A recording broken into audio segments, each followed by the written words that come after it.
you're not familiar with Jessica, she is really an expert in yoga for pregnant people. She's trained yoga teachers and birth professionals since 2006, and she's offered teacher trainings online since 2016. That includes therapeutics and Ayurveda. And I also really admire the work that she does with her nonprofit in providing yoga and education and community for pregnant people, especially in underserved communities. So I'm just so grateful for you for offering this, Jessica. Thanks for taking the time. And yeah, let's do it. All right. Thank you so much, Grace, for the opportunity to share my passion with your amazing community. Um, I'm just noticing some questions in the chat. There might be one that is very detailed and probably beyond the scope of this in terms of very specific poses for things like constipation, heartburn, and sleep. But I am going to try and give you some insights into that because you know more than you think you do. And you might be able to, kind of explore these on your own in a way that feels safe. So I do see a question about no poses, and I had received some questions. What asanas are off limits or contraindicated? Are there any pranayamas that we should be avoiding? How to hold the container and space for pregnant mamas, beautiful. And then low back pain. So yeah, so all of these questions are just so common and really I just so appreciate that you guys are aware enough to be asking them. At the same time, my goal for today is to give you guys not just the answers to specific questions, right? Not just the do's and don'ts, but something more. I want to give you guys principles that are always true and that you can follow no matter what pose you're teaching. To know that you are teaching a safe and effective prenatal yoga pose. So this is quite an auspicious goal in the short time that we have together, that you're going to walk away with these tools that you can be confident in, but that's my goal. I am also going to go over those specifics, but my hope is by the time we get there, you'll understand enough to know why these do's and don'ts exist, right? And even to understand what an exception might be to our do's and don'ts. In other words, there's rules, right? The do's and don'ts, and there's principles. And there are always exceptions to rules, but there's never an exception to a principle. A principle is something in nature that is just always true. For instance, gravity pulls. Now, we can find examples where there's no gravity, but if there's gravity there, it's going to pull, right? The principles that I have been working with for a couple decades are so beautiful and empowering because you don't have to question them, right? So I was asked to teach prenatal yoga just out of my first teacher training. And this was in 2001. I was terrified. Of course, I was scared that I was going to hurt mama, hurt baby. And I was in my 20s and I really didn't know much about pregnancy at all, except the basics. So I took a prenatal training. And of course, I got a bunch of do's and don'ts. Here's this pose. So you can do it this way for the third trimester, right? With a chair, and this way for the second trimester. So many poses, so many rules that when I walked in, I just felt nervous and overwhelmed. Like it didn't help me feel confident and step into a creative flow that felt good. So, well, then I thought, I have all this knowledge in the goddess and tantric sort of, Lakshmi and Ma Kali. And so I thought, well, they're the goddess, right? They're full of this divine feminine energy. So maybe I'll focus on that. And I said, you guys, you are just so full of beauty and wisdom and just trust yourself. And they just kind of looked at me like I was absolutely nuts, right? They're like, it feels like some alien has taken over my body. I have to pee all the time. I have a new discomfort or ache seemingly every minute. I'm full of anxiety, right? Because this is also unknown. There's so much change. And I'm kind of isolated, right? All of these things were going on. And I realized as a prenatal yoga teacher, it was my responsibility to acknowledge like this isn't all about painted nurseries and cute baby kicks, right? They're going through a really intense time.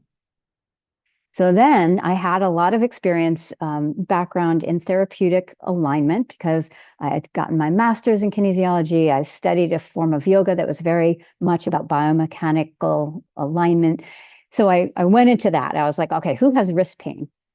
And we'll talk about why so many pregnant mamas have joint pain, but many of them raise their hand. And so then I would address it, in class and give them simple adjustments in their shoulder blades and um, just biomechanics, right, to be able to get out of pain and do poses.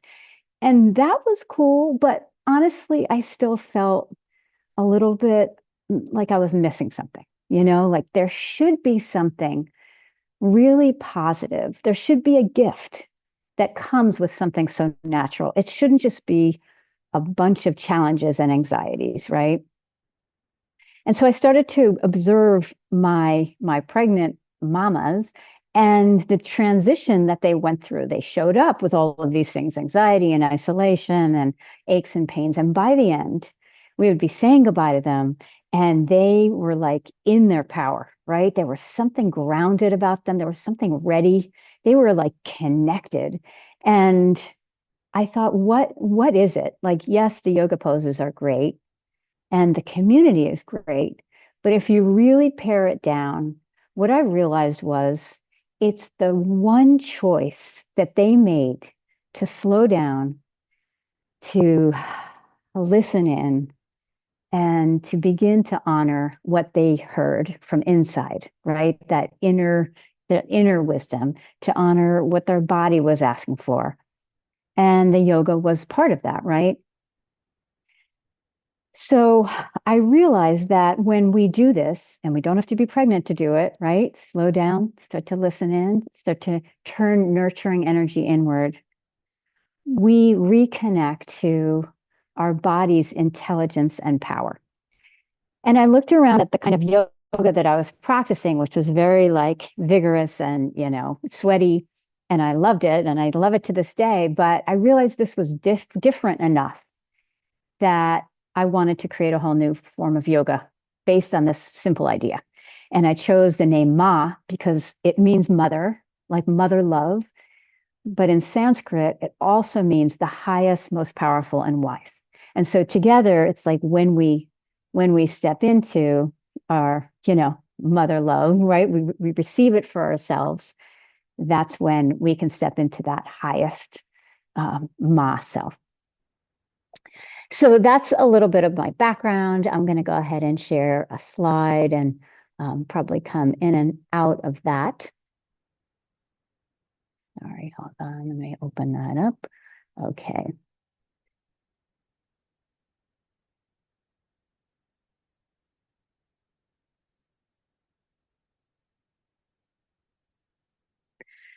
All right. So when I started teaching in this way, of starting from this kind of ma nurturing energy, um, and this goes to somebody's question about how do we hold the space that we can step into this more universal mother love, right? Mother love for ourselves, mother love for our students. That this is really the way that we hold space for our students. And this became one of the initial principles that I would follow to this day for over 2 decades. And that, when we have a principle, we can relax, right? It's no longer about trying to remember, wait, what did she say about doing, triangle pose or whatever? It's like we start from exhaling, from opening up, and from receiving. It gives us confidence to have principles to follow. And it allows us to teach more from what I think of as like right brain, right? So left brain is this analytical, like, I'm going to do this, but I'm not going to do this, very kind of black and white. You can even think of it as the masculine and feminine, right? Shiva Shakti and yin and yang. Neither is better than the other. We're not talking about gender archetypes, but what we're saying is we're inviting people to connect more to that feminine side that's a little more passive, a little bit more receiving, a little bit more allowing rather than making things happen, a little bit more sensing, feeling our way forward rather than following logic and being certain, right? So I invite you into that space as well to start, and we can just take a couple nice grounding breaths. So deep breath in through your nose, and then open your mouth and whisper ha, like you're misting up a window in winter. Several of you have asked for some pranayamas that you can do for anxiety, for sleep. The ha breath is a wonderful way to support your nervous system in grounding down, letting your hips settle, allowing yourself to be held by the earth. Breathing one more time in through your nose and ha it out.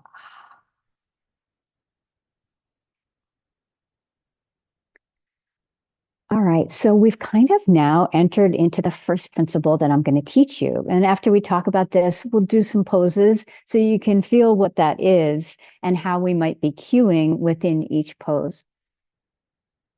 So the first principle and my whole framework is really the 5 natural elements. I just find them to be incredible tools for not just for pregnancy, but for any co-creative act, but we'll stick with pregnancy for now. Space. We start with space. And another way to refer to this is make space for baby. So what does this mean? We are going to be making space in the body, in the mind, and in the heart for baby. What's the difference between a prenatal class and a regular class? I would say that this is the difference. The emphasis on in a regular yoga class might be, let's bring ourselves to our edge and explore what's possible, right? And we try all sorts of fun things and we fall over and that's all good. I would say the emphasis in a prenatal class is making space for baby in body, mind, and heart. And it's cool because if you think about it, we don't need to go to a prenatal class, right? I've had a lot of people, come up to me like, what do you think of blah, blah, blah? Like she's pregnant and she's a teacher and she's not going to prenatal at all. It's like, that's fine. Like, everybody has their practice and what makes them feel good. And I encourage people to go to regular yoga as long as they can. And I also encourage people to add in a prenatal yoga class during their week as early as they can. Why? It's going to help them learn adjustments, right, that they can bring into other classes. It's going to help them get some birth education, right? If the teacher is well trained, she's going to be able to be prepping them for labor and talking about postpartum. It's going to help them make new mom friends, which is really important, right? So we're not isolated and lonely postpartum. And on a kind of energetic, spiritual level, they're making space for baby. In their mind, they're recognizing, I have to make some changes. I feel that if we don't make any changes in our practice, even if we don't have to, right? Some people are just like, they have a killer practice and they just go, go, go. I had a teacher who was in handstand like literally the day that she gave birth in the middle of the room. Um, the next time she wasn't able to do handstand at all because every pregnancy is really different. But that time it felt really good. But even if we can, when we make changes, we're preparing ourselves for what's to come because there's really no way to prepare for postpartum. You can try as a prenatal teacher to let people know how challenging it is, but honestly, people are just going to be thinking, she doesn't know me. I got this, right? So we're giving people a gift when we invite them to make space for baby, remembering their yoga partner, saying things like bow in, say hi to baby, or let's om together and sing for our babies, right? Just the reminder is a teaching, making space for baby in our mind. And then making space for baby in our body. We are going to use our breath to make space for baby and for our breath, for mama's breath too, in 3 places. Okay. So we're going to talk about where those are, and we're going to practice with those 3 places that we want to make space for baby in. So we can support baby in moving into optimal position, and we can support mama to be able to breathe deeply, even when baby's getting bigger, rising up, pushing on the lungs, preventing her from breathing fully. And then making space for baby in our heart.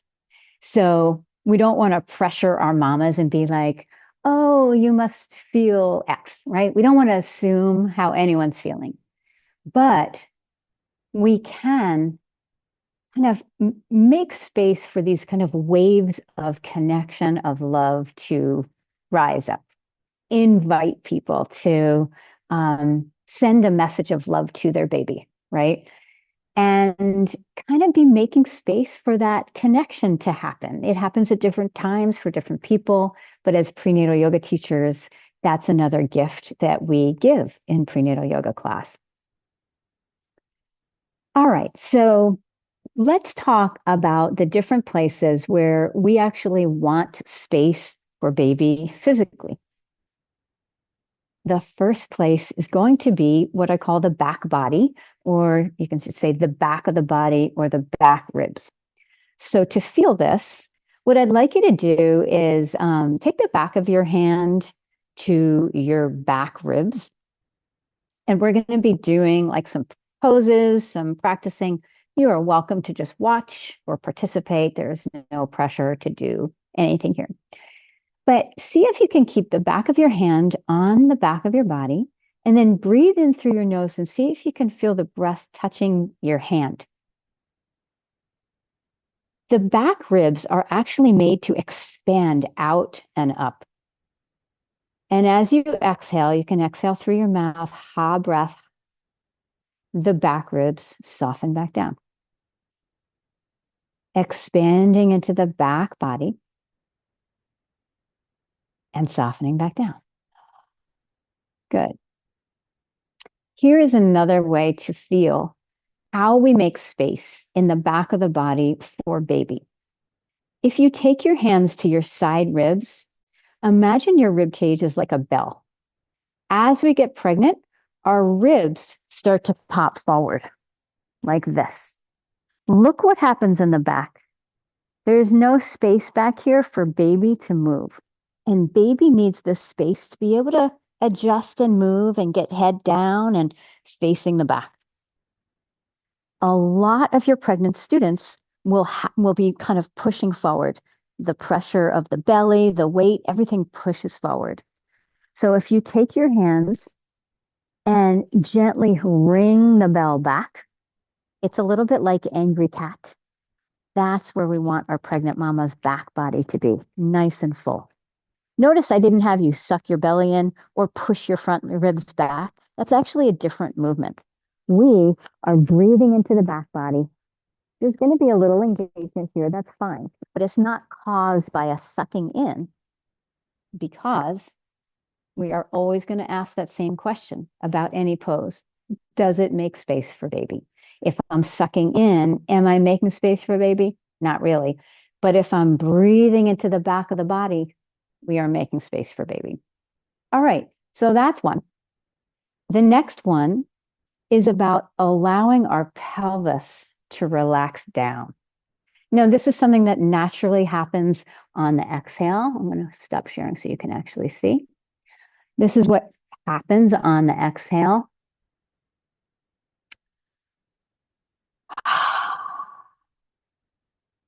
When we exhale fully, our pelvis settles. The energy that flows through the body, called prana, has these different directions to it. Apana vayu is the one that goes from low belly downward. This is what calms our nervous system, relaxes our blood pressure, slows down the firings of the neurons in the brain. It happens naturally on the exhale, but when we fully participate by ha breath or by blowing like birthday candles, right? Exaggerating the length of the exhale, we can add kind of more of that relaxing, grounding, settling. And what happens inside the pelvis?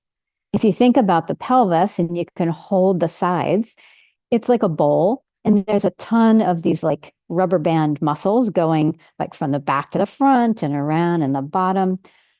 These relax toward the back. Especially the psoas from here to the front, it wants to go toward the back. When we're stressed or when the belly pulls us forward, these muscles go toward the front and they grip. Think about what happens when we're running from a bear. It's like these muscles tighten so we can lift our thigh and run. When we exhale and relax them back and down, now there's space in the back of the pelvis for baby. So we're making space here and we're making space in the pelvis just by exhaling and settling down through your hips.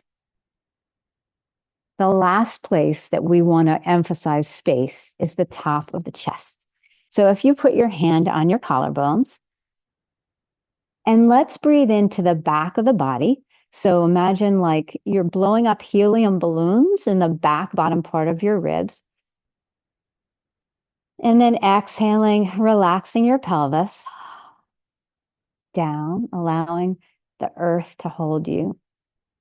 This time, let's add top chest. So breathe into the back of the body and all the way up to the top of your chest, all around your heart center. And then exhale, relaxing back and down. Good, beautiful. Let's do two more.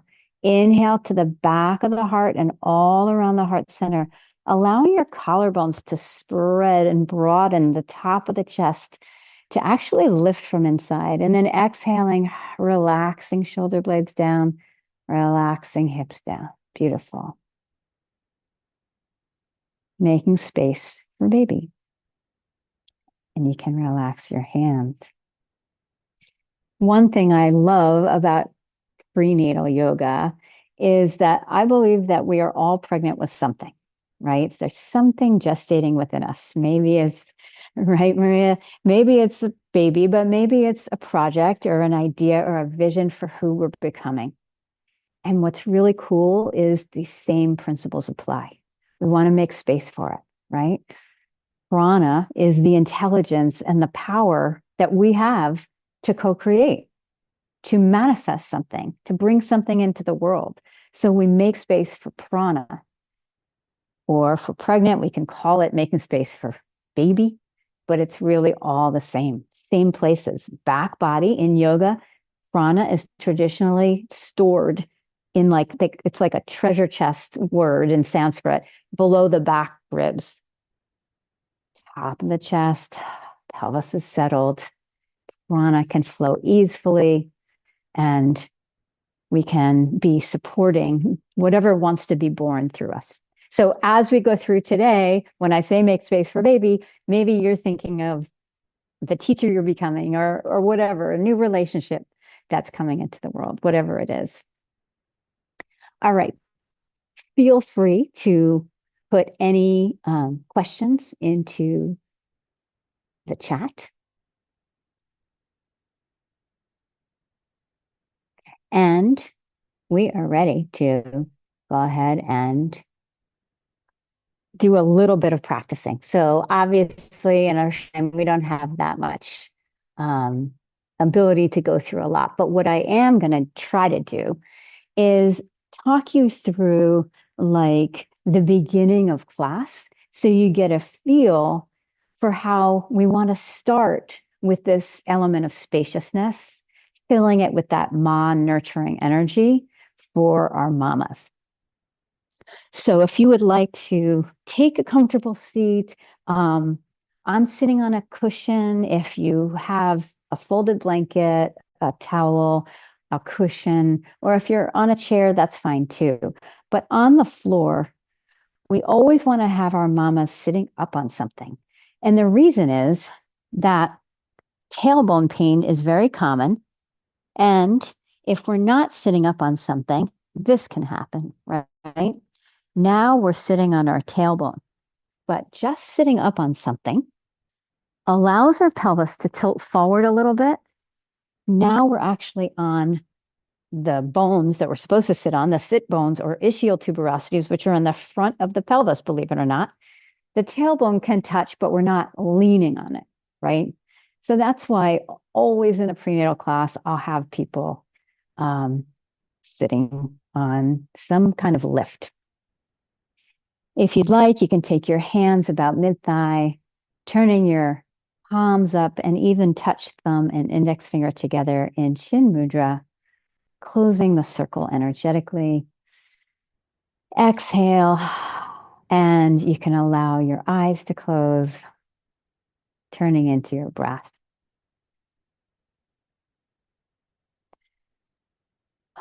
One other aspect of space is the remembrance that we are not in charge. That pregnancy is not one of those things that we're going to be micromanaging, making stuff happen, going through our list, right? That more masculine, achievement-oriented part of ourselves. So starting with the sense of emptying out, exhaling, and just allowing things to be just as they are in this moment. Maybe baby is the size of a pea. Maybe baby is the size of a grapefruit.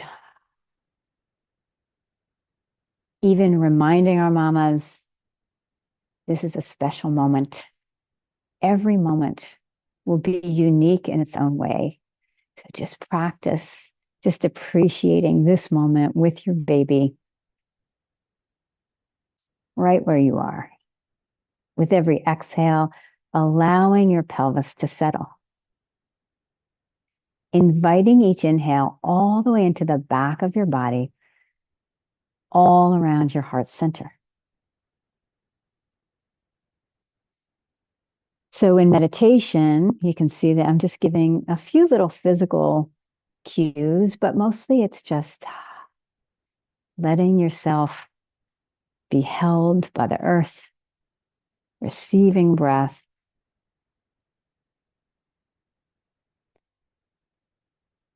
and just connecting into where your baby is right now.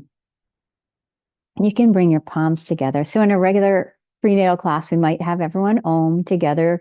It's kind of fun because when they come back for mom and baby, sometimes it's like clear that they recognize the sound. They've heard it.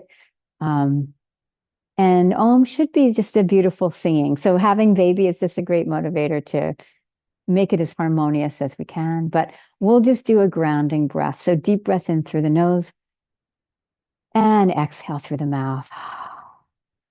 Good. Releasing your hands and lifting your head.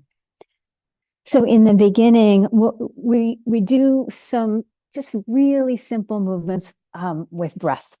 And one that I like is Baddha Konasana, circles, Baddha circles. So if you bring soles of the feet together, knees wide, spreading the toes, you can take your hands to your knees. And what I'd like you to do is lift your knees up a little bit. So these muscles in here are called the groins. And for pregnant mamas, they have this additional part that we want to go back. We were talking about the muscles in the pelvis moving back rather than popping forward, which happens when we're like trying to get the knees down and then this is going forward. So when we bring the knees up, the groins can settle back. But the pregnant mamas also have something called a round ligament, which attaches the uterus to the front of the pelvis. And that can actually get overstretched and crampy.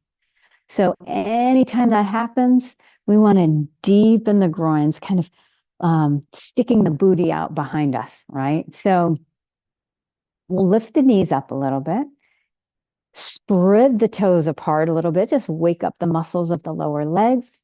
And then let's do like a cat-cow variation. Exhale, lean back, drop your chin, stretching through the back of your neck. And then inhale, pull the chest through, gently drawing the shoulders back. So this is kind of a nice way to start people moving with their breath, exhaling. And there's no right way. You can actually reverse it. So inhale forward. And then take an extra breath here. And now inhale back all the way into the back of the body and exhale forward, right? So the inhale tends to be more effortful. If we're trying to fill the back of the body, make space for baby, let's say somebody's baby is breech. We really want to make space in the back body. Inhale into the back body and exhale, keeping as much space in the back of the body for baby as you can, coming forward. And then you can go circles, right? What are we doing here? Making space in the pelvis for baby, right? Leaning back, side, forward, and around. You can pause in different places. Maybe you feel a little tightness or gripping, right? Making space for breath, making space for baby. All right, and let's come around to center. We have a variation of cat-cow for our pregnant mamas that you will begin hopefully to understand why we're doing it this way, because we want space for baby in the back of the body. Right now, these principles are going to start to serve you. And when we talk about the rules, which can be broken, we know that it's not about the rules. It's about what we're doing inside the pose that's going to really make a difference. Question, should they try to maintain their knees up some, or was that just for a moment? Thank you for that question. Actually, we do want the knees up some the whole way, like that, because sometimes if you think about a supported Baddha Konasana, and I have this weird bolster with me today, this is actually a couch cushion, but a lot of times we do a supported Baddha Konasana, right? If we're not supporting the knees a little bit, it might feel good in the beginning, but your pregnant mamas can get up and be overstretched here and then go, oh, I feel kind of crampy. And no one wants to feel cramps when they're pregnant, right? So it can come with some emotional fear. So a little bit of support, like 2 blocks under the knees in Baddha Konasana, whether you're lying down or sitting up, is kind of nice. Could I briefly comment on yoga that may support fetal positioning in the 3rd trimester? Yeah, of course. So I'm going to try to get to that. Make space for baby is a good time for it, but we're going to come back to it. So please come to hands and knees on your mat. Spread your fingers wide and take your knees a little bit wider than your hips. Making space for baby, remember, is not just a physical thing. Is it the end of the world if you forget and people's knees are under their hips? No. But by saying, make plenty of space for baby, there we are, invoking baby again, reminding them we're going to have to do some adjusting for our baby, and we're giving our mamas that gift. Regular cow would look something like this. Inhale and arch. Exhale and round. So this, we're making plenty of space for baby. But what's happening here uh-oh, we've lost all that back body space. So I created this variation called cat cradle. And basically, what it means is we're going to be cradling baby in the back of the body the whole time. So I like to go inhale into the back of the body, right? Using that force to get lots of space back here because so much pressure is moving them forward all the time. And then exhale, instead of collapsing, keeping a little bit of a lift, but thinking more about lengthening, right? Pressing the tops of the thighs back, melting the heart and going forward. So this is what it looks like. Inhale, tucking chin, tucking tail. Exhale, keeping a little bit of a lift and lengthening. Okay. So inhale and exhale. So what do we need to do if baby is not in optimal position? Well, if it's before the third trimester, even in the beginning of the third trimester, we really want to remind our mamas that baby will be moving a lot until before the end. So not to worry. As it gets toward 32, 33 weeks, we may want to encourage her to see, an acupuncturist. They have something called moxibustion to have baby turn. But what does baby need? Lots of space back here. Now, sometimes baby will already be head down, but like this called sunny side up. Their back is pressing on our back. It's called back labor. I speak from experience. Nobody wants this. So, what you want to do, and so we were able to turn my baby many times during labor, but she kept turning back. It's not up to us. We are not in charge. We get the birth we get. So there's two steps to doing what we can to make space for baby to move into optimal position. One is your traditional ironing board up on a couch. In other words, an inversion. If you come down to forearms like this, you want to have your hips higher so baby, if it's stuck in the pelvis, can come out. And then you want to have plenty of space in the back of your body, right? So these are the two things you want to do. Does it matter which pose you do it in? No. You can do an inversion with lying on a couch with your legs up, right? And make sure there's plenty of space in the back body. You can, many, many different ways to do that. You can do a bridge pose. Make sure there's plenty of space in the back body. The ribs are ringing toward the back. So hopefully that helps a little bit. Let's talk about what to do for your pregnant mama in your regular class. Okay. You're in class and you're about to do the sun salute, many sun salutes. And somebody mentions as you're walking around, I'm pregnant. What should I do? And you're like, oh no, I don't know. But now you're going to know. Okay. What you're going to do is you're going to take a bolster and place it across her mat under her down dog. It is not going to be this big, but it's a regular size bolster. And here you are. Everybody's in hands and knees. Have them breathe and soften. And then come on up to down dog. Then walk the feet back, come to plank pose. Okay, so let's say they're here. Exhale, come down to cobra. Now, their hips are on the bolster, but their belly is hanging free.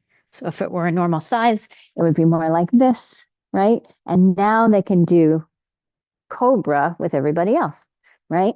No problem. They can bring their knees down whenever they need to for plank pose and end up here. All right. So that is a way to adjust a regular vinyasa for your pregnant mamas. But let's say you're teaching just a pregnant student or a prenatal class. Well, you can do that, but as you approach third trimester, even a bolster might not even be big enough. And I've had people do two bolsters, but it gets a little wobbly. So this is another one, a good one to know. I call it just the prenatal vinyasa. And again, you are so welcome to do this with me. Coming to hands and knees a little wider than your hips. Line index fingers up with each other. Back body full. Soften the heart down. Now we come to down dog. Feet are wider than the hips. Knees are bent. Feet together at the back of the mat. Come forward, plank pose just for a breath. Bring your knees to the floor. Curl your ankles around each other. Bend your elbows. Come halfway down. So I call this a baby chaturanga, really, really useful because in labor, they're going to be on their arms a lot. And so to practice drawing into the strength of the upper back, really, really important. On your exhale, fill the back body and then sit on your ankles. Fingertips behind, elbows bend, heart lifts. This is your cobra, right? Instead of lying on the belly, same thing. Shoulder blades are hugging, right? Elbows bent, upper arms squeezing toward each other. Heart is lifting. Chin slightly tucked, head back. And then coming forward, and you can give people the option, child's pose or downward dog, like that. Child's pose is a really wonderful labor prep pose. Contractions last about a minute. Eventually, it feels like they're lasting 10 minutes because they're overlapping, but you get these little breaks. If we're really good at emptying out, making space, receiving, nurturing ourselves, grounding our pelvis, we'll be able to be resetting. Prana will flow, we'll get new energy. So I consider child's pose to be a wonderful labor prep pose, especially if we let people know what's so important to be doing in here. Exhale. See if you can empty out any tension that arose. And practice so that when you're in labor, you'll be able to press the reset button. All right. Questions about anything before we move on to our second principle?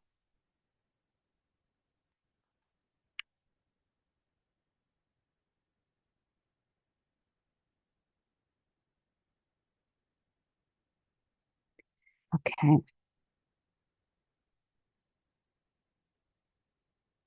Hmm.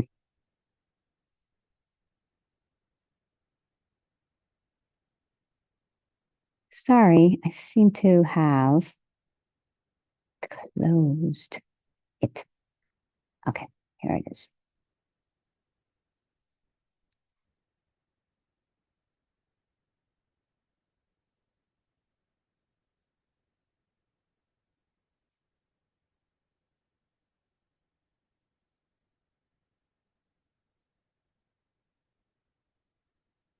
So as I mentioned, I use the 5 elements. I have been using the 5 elements for 20 years. I continue to be inspired by them and to learn more and more about how to embody them, apply them, how and where. So I'm going to introduce you to the second principle that we use, which is earth. A lot of people think that when we're talking about earth, we're talking about grounding our energy down. But this is a very interesting and maybe counterintuitive principle.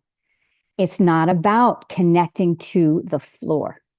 It's about connecting to a steadiness in your center. That same steady energy that earth has. And the way we do that is we draw from the outside in. I like to think of it sometimes like the part of us that is beyond space and time, the part of us that can lift a car off of our baby, right? Because we have this wellspring of strength in our center. It comes from what we love, right? It comes from love and desire. And it's even sometimes what we think of as like the eye of the storm, the um, uh, like the stillness within movement, right? If you think about your mama's giving birth, it's so important to have support around us, to feel that we are being held, right? And yet, no matter how good our doulas are, our partner is, our doctor, midwife, whoever is, we are going to have to do this. We are going to have to birth our baby. And where from? In our center, the steadiness in our center. When we draw into it, we create a strong container. We create boundaries. So I want to have you guys experience this. So let me just stop sharing. Oh, wait, I was not sharing. Sorry, hold on. So this is our principle 2, creating a strong container. You can think of this action as a hug into your center. And I think a good way to experience this is with our arms.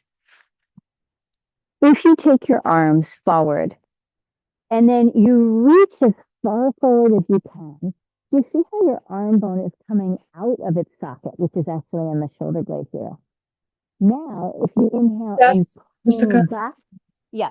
a little, the sound quality went out for a second. Is it maybe your Oh, microphone got okay. shifted?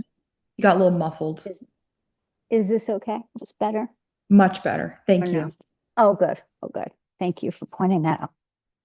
So we have our disconnection and then we have our connection in, right?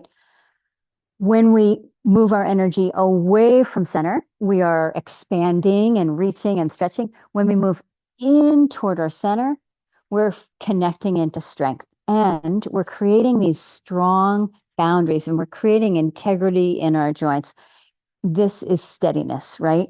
We're using our muscles to find that the strength in our center. We talk less about creating strength and more about connecting into strength. Try this. Reach your arms up to get a nice stretch, but let your arms stay floppy for a second. Okay, stretching. That's fine. But now what I'd like you to do is straighten your arms all the way. Use your elbow muscles and hug your arms in towards your head.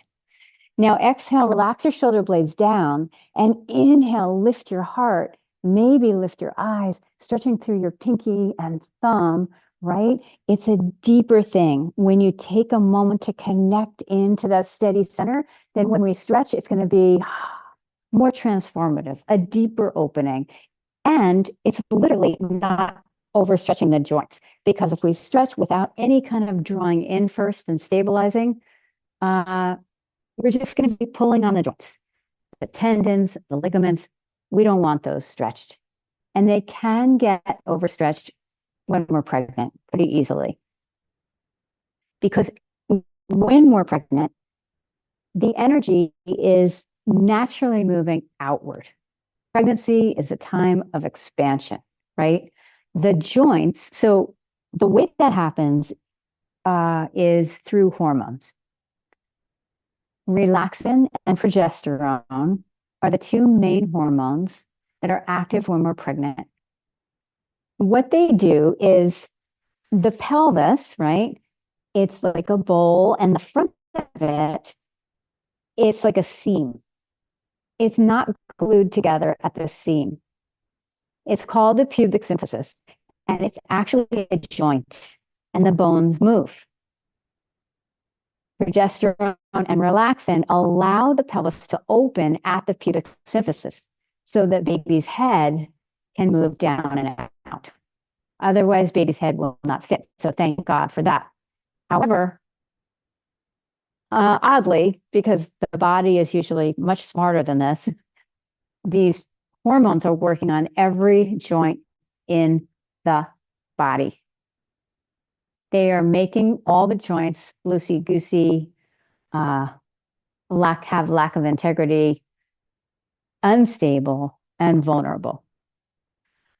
the bones literally are coming apart in those places. So one thing we'll see in our pregnant mamas a lot is called hyperextension, right? I used to be able to do it better. Oh, wait, hold on. Like this. Okay. You can kind of see. My arms went beyond straight the other way, and now they're bent the wrong way. I can still do it. What does this mean? It means we need more earth. We need more stability. So what we just do is we just have everyone bend their elbows and squeeze in to use their muscles to straighten. This muscle's engaged, this muscle's engaged, and now I can't hyperextend. It's like creating these strong boundaries instead of just locking the bones, right? And letting things spin out. So we'll feel that in a second. This is why it's the number 2 principle out of 5 to help our mamas find stability. Because in a regular class, you might have somebody who isn't using that much earth energy. Another word for it is muscular energy. And they're in cat cow, whatever, and then they're in down dog. And you see that their arms are hyperextended, but they don't notice. And you're busy because you're doing a ton of stuff. And it's not a big deal. In your prenatal class, it does become a big deal because half of your class is going to come out of down dog and say, ow, I can't do that. That hurt my wrist. That's why I feel it's so important to understand therapeutic principles as prenatal yoga teachers, even regular yoga teachers who might have a pregnant mama in their class, so that you can give her just a couple quick adjustments and she can actually do the pose that she couldn't do before. Of course, this applies to everybody. If anybody comes out of down dog and holds their wrist, it's going to be exactly the same thing. Let's bend the elbows out to the side, hug your hands and arms in, and then even pull, remember this action, even pull the arm from the hands all the way into your center. Now your arms are super stable. Instead of pushing out into the wrist, you're pulling away from your wrists, right? So that is your earth principle. And what I'd like to do is spend the next 15 minutes or so practicing. We are going to do a whole bunch of poses, and we're going to be cueing these 2 principles. We're going to go through some do's and don'ts. We're going to go through some exceptions of the do's and don'ts, and just a couple nice little flows. When we're pregnant, it feels really good to just flow, kind of dancey, watery movements. And water is the number 3 principle. Fire is the 4th, which is all about safe core. And then 5 is air. Air is freedom. It's the stretch. It's the expansion. And we're always going to be doing that, right? So today we're going to focus on making space in the pose, creating stability, and then the stretch. Before I go on, if there are any questions at all or any particular requests, you can even put them again up front at on the chat so that I have them in my brain, and we can do a little practice. So if you have something to, actually, we're going to come right into a pose that I love for pregnancy, and I'll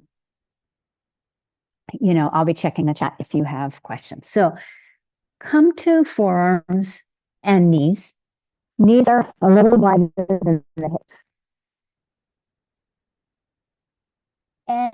And what I'd like you to do is imagine you are in a barrel and you're cleaning it out. So on your inhale, look in toward baby, round your back and come around to the side. And then exhale, and you can clean out the bottom. Inhale and exhale. Just keep a little lift of your belly instead of fully collapsing, just so baby has space in the back of the body.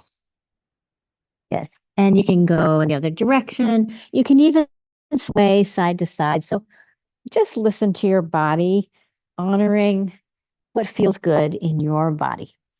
As prenatal yoga teachers, we can't tell people the right way to do birth, the right way to do pregnancy. We don't know what's right for them, but we can guide them to that inner voice and also guide them to outer knowledge. Please take a prenatal, like a birth class, and definitely talk to some doulas to make sure you feel supported during your labor, see if that's right for you, and do prenatal yoga. All right, come back into center. So we started out just focusing on space. And what I'd like you to do now is stretch your arms as far forward as you can and come into what I call half downward dog. In a regular class, we would probably teach to the middle, right? So we have advanced people, we have beginning people. So we bring everyone up into down dog and have people bend their knees. In a prenatal, we're going to teach to the lowest common denominator. In other words, every class is basically going to be a beginning class. So we start with the most basic version of any pose. Stretch your arms forward. Line your ears up with your upper arms. Take a deep breath into the back body. And then let your chest soften and broaden. So notice I just gave some space cues. Now let's add some earth cues. Press fingertips down and lift your armpits, hugging from the fingertips into their sockets, hugging shoulder blades toward the center. Keeping that exhale, melt your heart. So notice instead of pushing down into your wrists, you're now lifting energy, almost like you could put a piece of paper under the heel of your hands.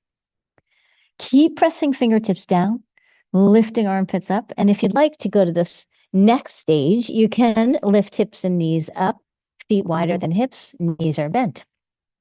Same thing. Inhale, back body full. Exhale, soften the heart and head. And then from your fingertips, draw up your arms into your heart. Even from your feet, you can hug the muscles of your legs up into your pelvis. And then from your heart, extend through your arms, stretch up through your sit bones, down through your heels. Take one more breath. Exhale fully. Bring your knees wide down to the floor. Big toes touch. Look in, say hi to baby. Back body nice and full. And stretch your hips back. And then you can stack your fists one on top of another under your forehead. Why do I do that? Just compare. Stretch your arms all the way forward. And your head down. Do we have more or less space for baby in the back body? Less, right? So stacking fists or having like a block or a bolster under the forehead keeps lots of space back here, allows the hips to settle, keeps the upper chest open. All right, so that is your introduction to earth energy drawing in. So let's add to that. Come to hands and knees and step your right foot forward outside your fingertips. Walk your hands a little bit over so you have plenty of space for baby. Inhale into the back of the body. Exhale, soften the chest. All right. Now I'd like you to come up on fingertips. Anytime we have hands on the floor, I encourage people, especially in the beginning, to just try fingertips. Why? When our palms are flat, we tend to be pushing outward.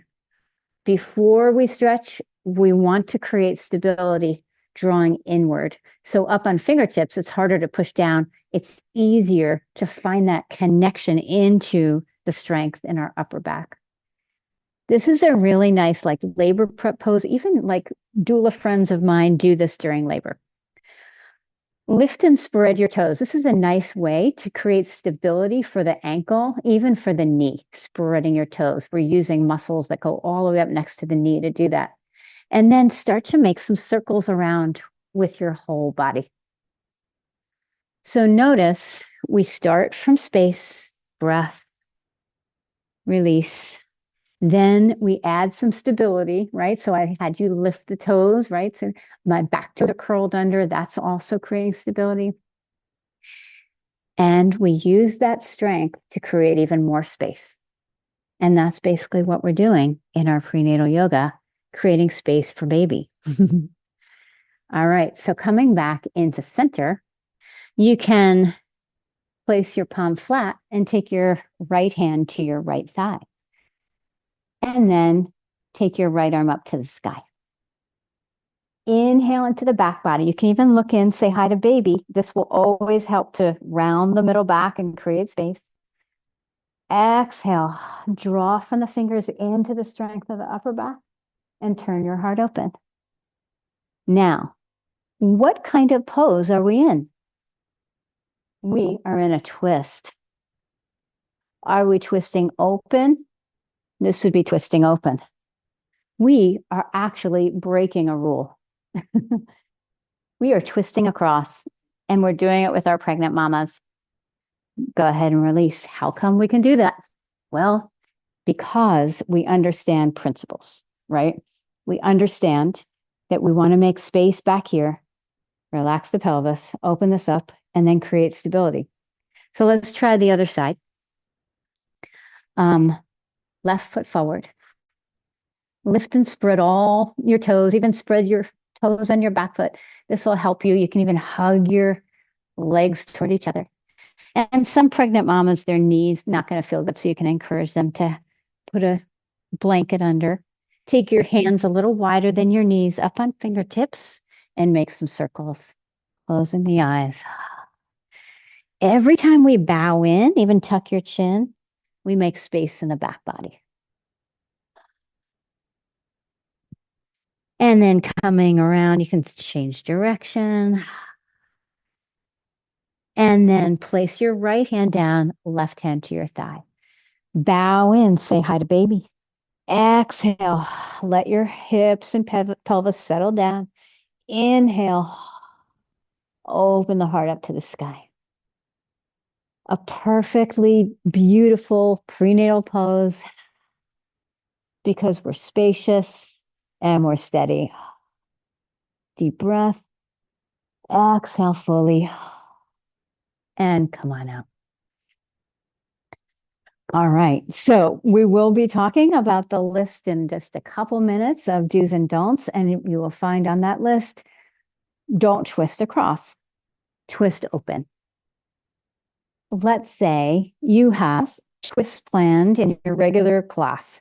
Okay. This happened to me. I was early in my teaching. I literally had a class full of twists and a pregnant woman walked in. So I wish I knew then what I know now, which is you say to your pregnant student, put the opposite foot forward, the opposite from everyone else. So what does that mean? Let's do Marichyasana 3. Okay, so take your right leg forward and bend your left knee. So your whole class is like this, hands behind, inhale, sit tall. And then go ahead and stretch your right arm up and take your elbow outside your knee.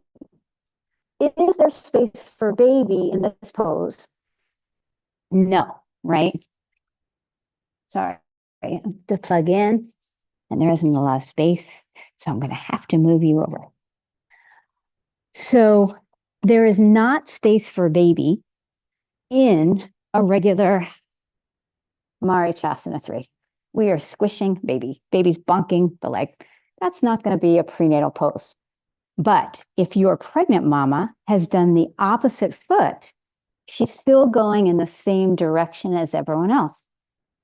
And she's twisting open. Breathe into the back body. Exhale, settle the pelvis.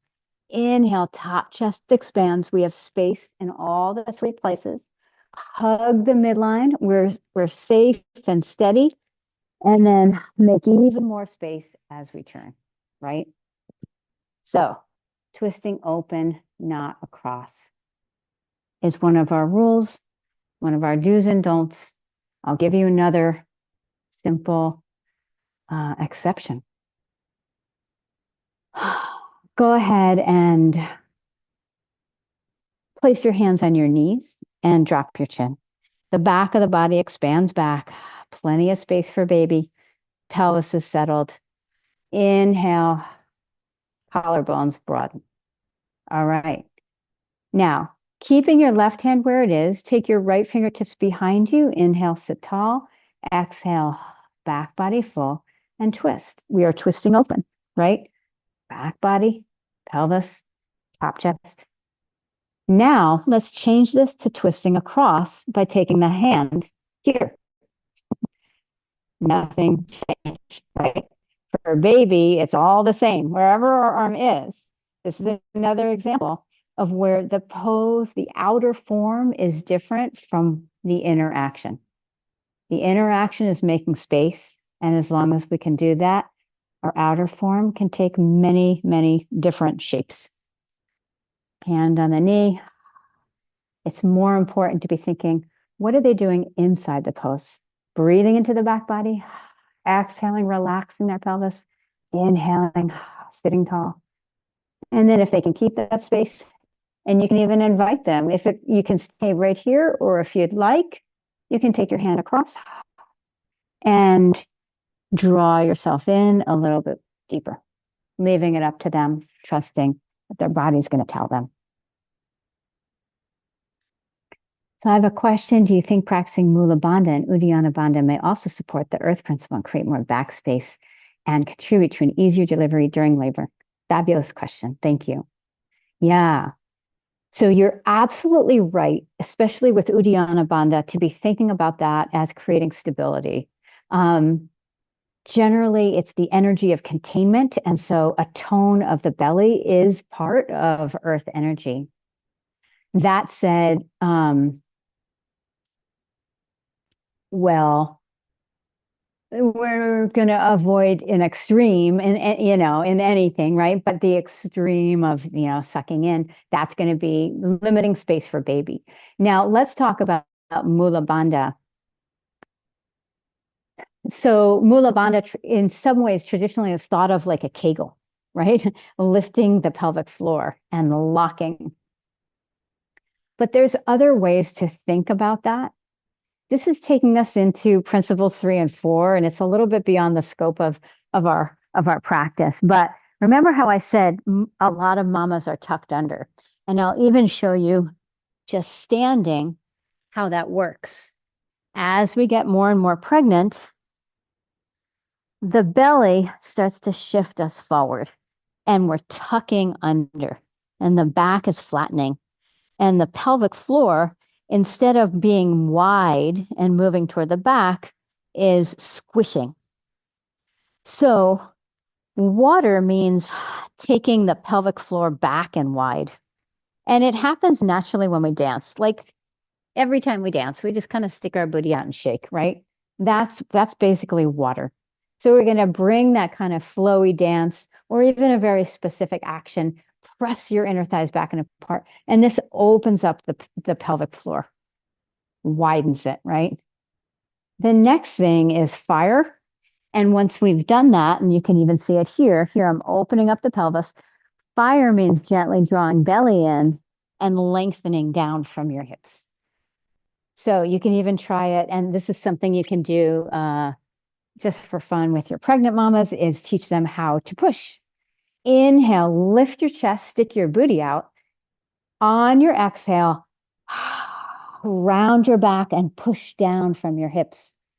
I remember I did this long before I had a baby. Inhale, stick your booty out. The pelvic floor broadens and widens. Exhale. Now you can root down more powerfully. I did that with my class because those were the alignment principles I'd learned. And I said, let's practice pushing. So somebody came back and said, her doctor said every time she stuck her booty out before she pushed, it was a better push. In a contraction, the tightest point has the greatest potential for expansion. The broadest, most expanded point has the greatest potential for squeezing in. It's the same thing with our pelvis. If we want power, Mula Bandha, first we have to open it up. We have to broaden out. We have to make the space. Then we root down. There's a lift of the pelvic floor, and we're grounding our energy. So the principles 3 and 4 equal Mula Bandha. And when done like that, it is absolutely safe and positive for mama. And it's like if you were to do abdominals in class, right? So let's just talk about those do's and don'ts. If you have a class full of abdominals, a pregnant mama comes in, probably better to put her in some restoratives because most people are going to be sucking in and they're going to be sucking their pelvic floor in and tucking their butt under and all these things that do not make space for baby. That said, there are very safe ways to keep our core engaged.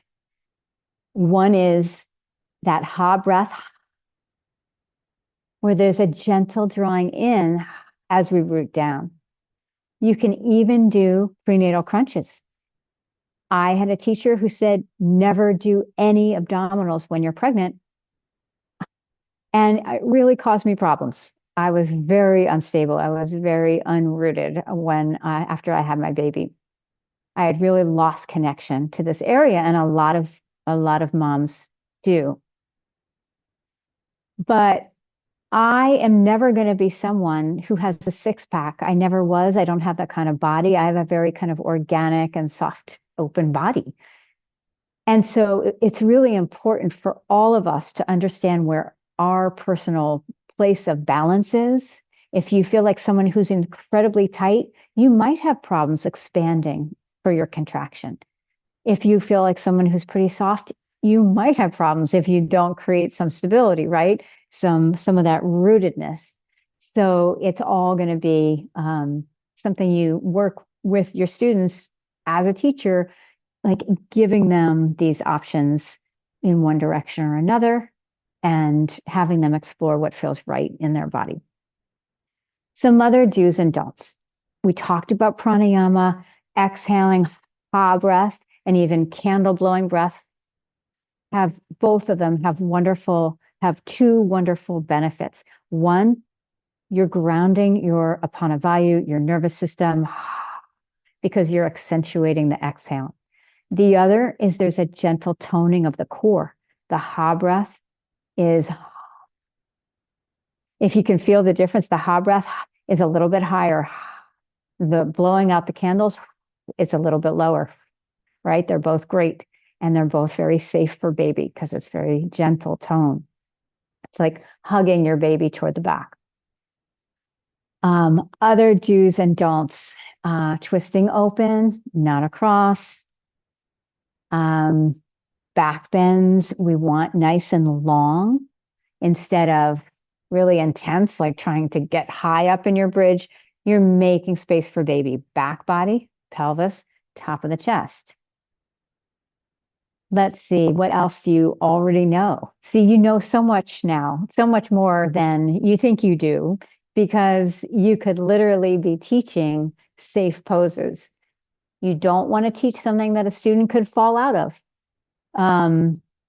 So inversions, we don't have any studies that say inversions are bad. The thing about prenatal yoga, I mean, nobody's going to do a study where half the people do something that might be risky, right? We don't know. So we don't have studies. So what do we do as prenatal yoga teachers? Well, mostly we teach the lowest common denominator of the pose. For instance, I loved this pose when I was pregnant. I'm going to try to do it to the side, which I call upside down L pose, like this, right? But I'm not going to teach that like that. I'm going to teach it like, come to the wall with your feet against the wall, soften the heart. So here, plugging the arm bones in is just softening down. Now, come to downward facing dog. If you'd like, take 1 foot hip height and just push it in enough to get light on the other foot. Come on down.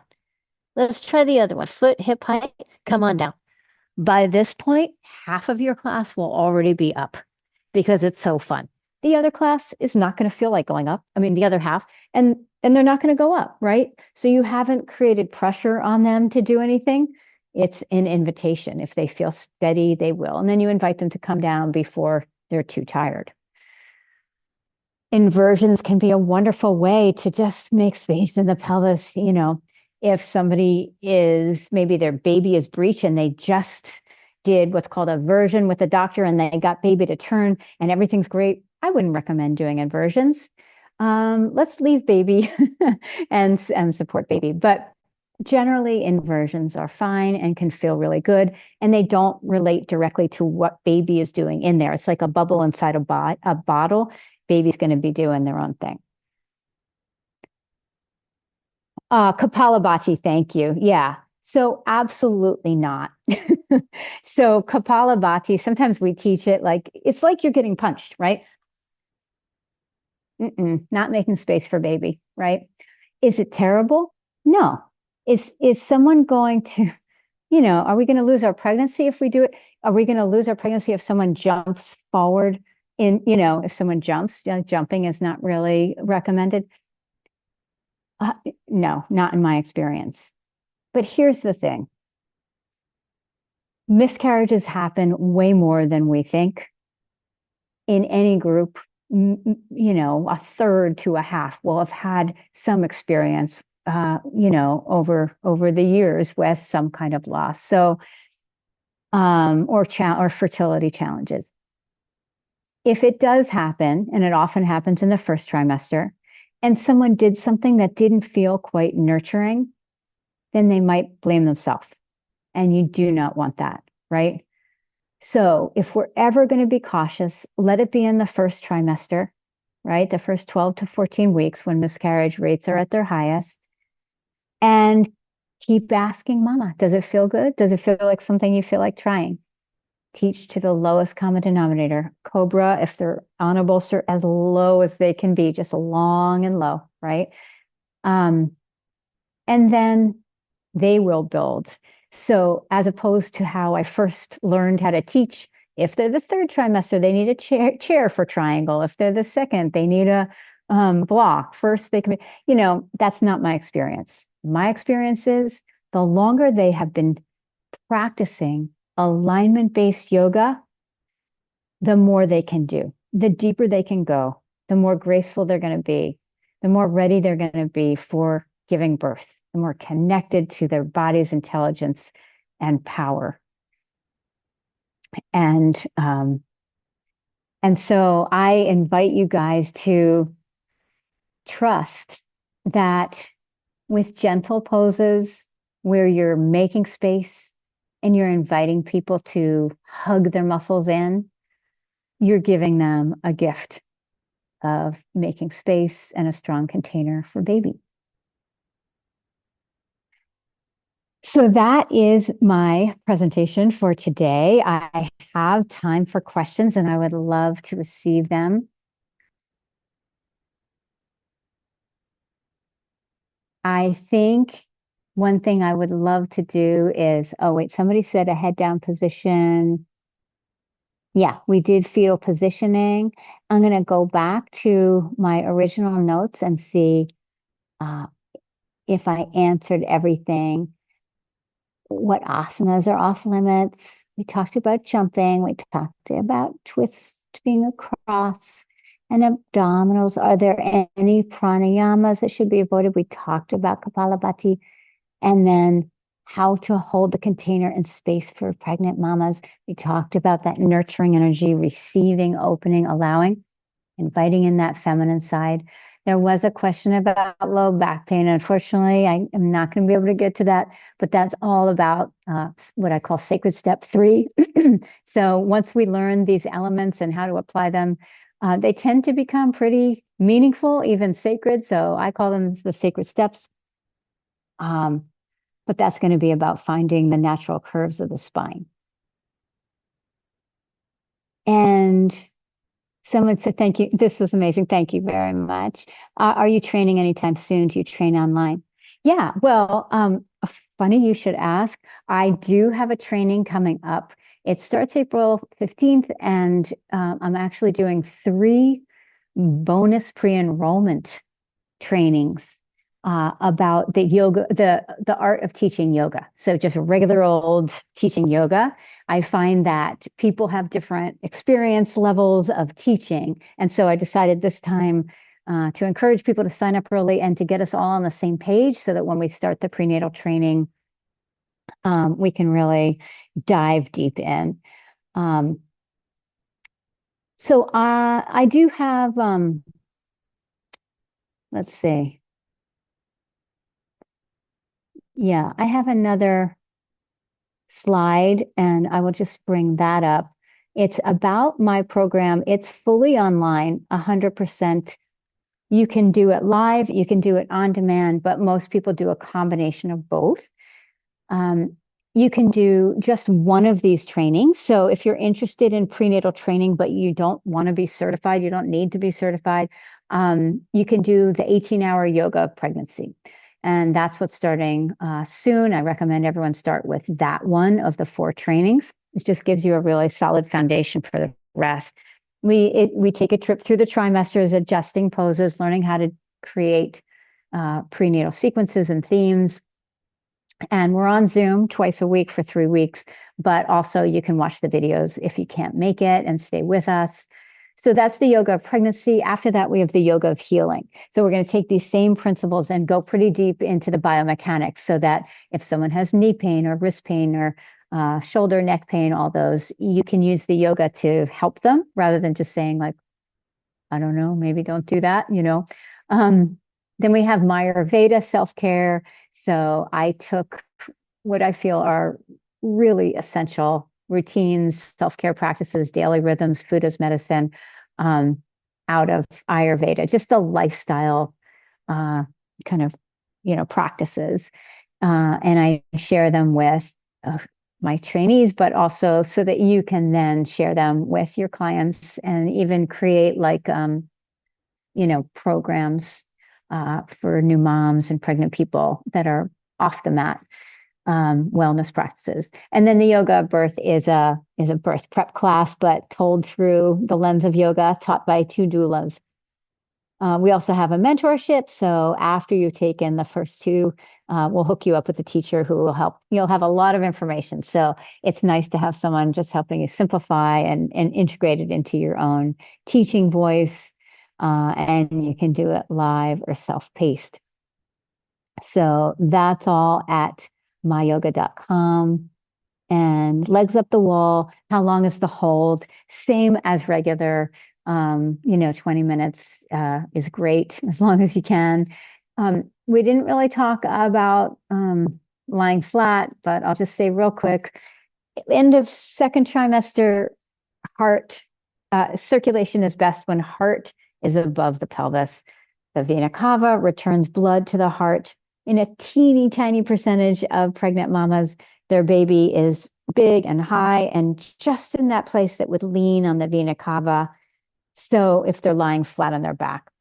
So heart lifted above pelvis, like lying back on a bolster, is good circulation. Also lying on your left side. But generally, they're fine, especially if knees are bent. They're fine lying on their back if that's comfortable for them.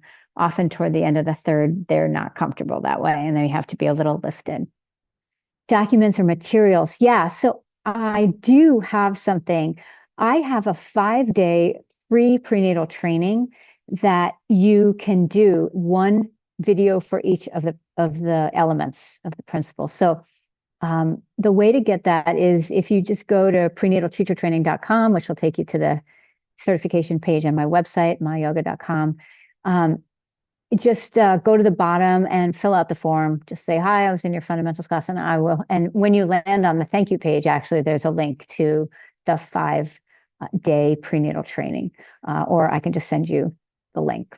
So that will have a bunch of stuff. And then if you do decide to do the training, and I would love to have you, there are 25 handouts for the yoga of pregnancy, another 25 for the yoga of healing. There's an optional manual you can buy, it bound, but otherwise you can just download them and put them in a 3-ring binder. And you have a whole year with the material. And even after that, there's a very inexpensive way to continue. So yeah, I would love to have you. You can always reach out to me through mayoga.com and just if you have any questions about anything. I also, if you're not sure about doing a training or certification, I do a 30-minute free call. And it's not a hard sell. I just like to connect with people who are drawn to supporting pregnant people and moms. So I'll go over different pathways for you to consider so it's all clear and you can make an educated decision. You are so welcome. Thank you all for being here and for your amazing questions. Thank you. Thank you. This was really fun. All right. Thanks, everybody. Thank you again, Grace, for the opportunity. Thank you so much. I learned a lot and really appreciate you taking the time to share your wisdom with us.